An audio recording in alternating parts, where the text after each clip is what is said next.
us all together. Lord, we gather in your name as children of a sovereign God. Forever we proclaim, to God be all glory. Well, good evening. How you doing? It is Friday, June 6, 2025. Welcome to episode 342 of The Thinking Theologian as we continue our journey through the scriptures.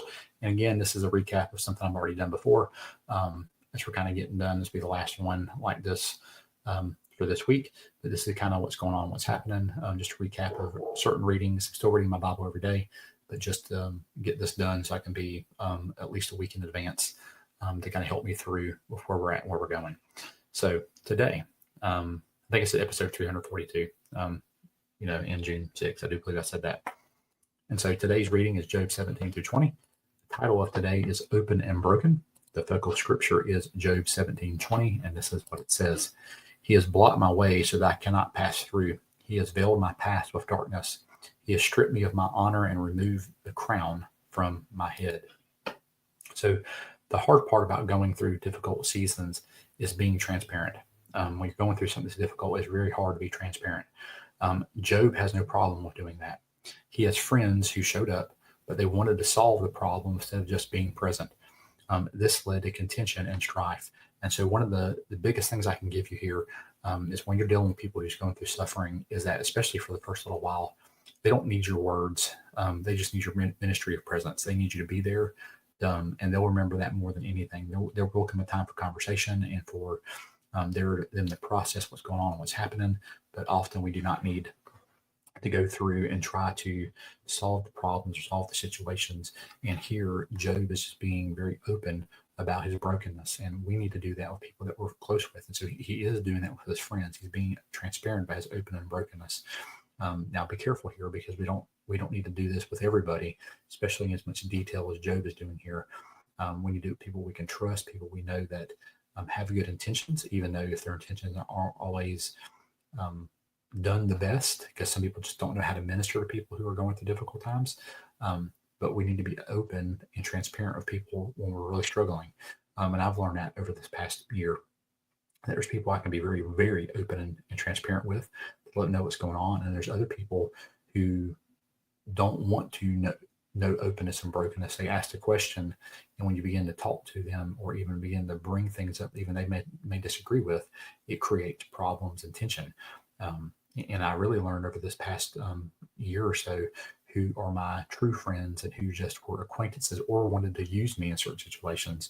And that was a very difficult lesson to learn. That's one of the things I learned through all the suffering that I went through, and questioning why God was allowing certain things to happen and where things were going. But now I can see a year in retrospect of what God was doing and what he was preparing me for, my family for, and also the ministry ahead of what's going on.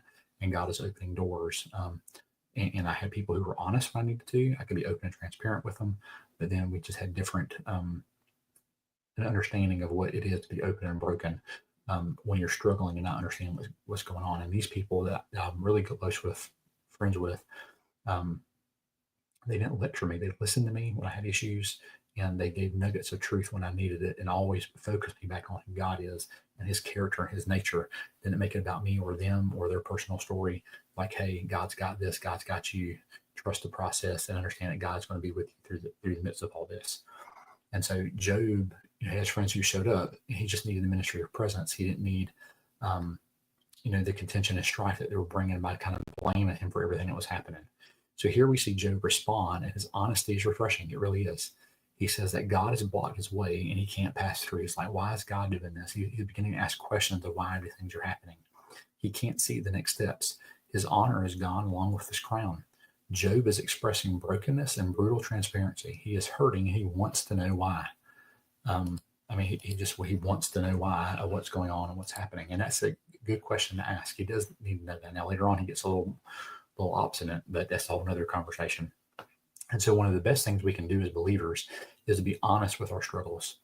When we are transparent, we show that we know how to suffer and that suffering is not in isolation. again, we can be transparent without going into detail. You can say, when you're going through and giving illustrations to people, or talking like, hey, I have been in a place of brokenness. I know what it's like to be here. Don't try to put yourself in their exact situation, because they're always different, but you can understand your own personal brokenness of how it has affected you. And you can walk through like, hey, God walked me through these steps, and he is with you. Make it more God focused and you focused about your situation. That makes a huge difference. But here Job is being open and broken with his transparency. Job can't see the next steps, and he's struggling. His honor has gone along with his crown, like I said, and Job is expressing brokenness and brutal transparency. And so you need to be able to get the words out when you're struggling. And so one of the best things we can do as believers is to be honest with our struggles. When we are transparent, we show that we know how to suffer, and that suffering is not an isolation. Too many times believers respond with, I'm fine, when they really aren't. It's one of the worst things we can say, is I'm fine. You can just, even if you can't say, I'm fine, you can just say, God's dealing with me and God's working on me, and we're going to get through it, instead of just saying I'm fine. So sometimes we need to be a little more honest in what we're doing. Again, not going into the 3-hour story about the situation, but being more honest about the brokenness that we're feeling, so people know that we also are struggling, and being open in that, but also not, being a complainer or whiner, or like, hey, this is what's going on and what's happening. And so being honest means you can get support when you're being honest, because people know how to pray for you. You can be like, hey, look, you can be like, hey, I'm struggling with certain things right now. I need you to pray for me. Instead of just saying I'm fine. And you can tell if they ask what's going on, like, hey, I don't want to go into it. I need God to do work in my life. And you can be there, and that makes a bigger difference, because you're showing there's something going on. And some people may think you're trying to be weird or, cryptic, but to me, it's showing more transparency. And this is what Job is doing with his friends. And I'm sure that story went off. I'm sure his friends were like, hey, we need to pray for him, because he's really going through a difficult time, and we need to build him up. I hope they did that. Anyway, we don't know that for sure, but I hope. And so it means you can be prayed for by others. Like I just said, it also means that people who have been through what you can offer support. Now, there are people who have been through very similar situations who can come alongside you, put their arm around you, and be like, look, you're going to make it through this, because I've been through something similar. And that means a lot, because people understand, and people who've been through certain situations want to help those who are been through things that they've been through. And like I said, what I've experienced, there are certain people now that I see and I view things completely differently than I did before, because of my experience. And I have a heart for them and a burden for them, because I see what it's like and how it's doing to them. And I can kind of see the steps they're going through, of the pain and discomfort, and the suffering they're going through, and trying to understand all that's happening and all that's going on. So I encourage you to respond honestly when you're struggling. It will minister to others and also help you process. And that's what I've learned in my honesty. Like I said, there are a few people that know everything, but there are a lot of people like y'all here going on that you're going like, what is he talking about that he struggled a year ago with? I'm not going to go in detail about it, because again, I believe God will take care of what he needs to take care of. But also, I just want you to know that I struggle also, and I've been through things, and you're not alone. And so, like I said, again, be encouraged by that, and God will work and do that in your life to help you where you are. Be open about your brokenness, because it does make a difference. So tomorrow we will be in Job chapters 21 through 23. Thank you for being with us today. Have a good day, and I will see you then. Goodbye.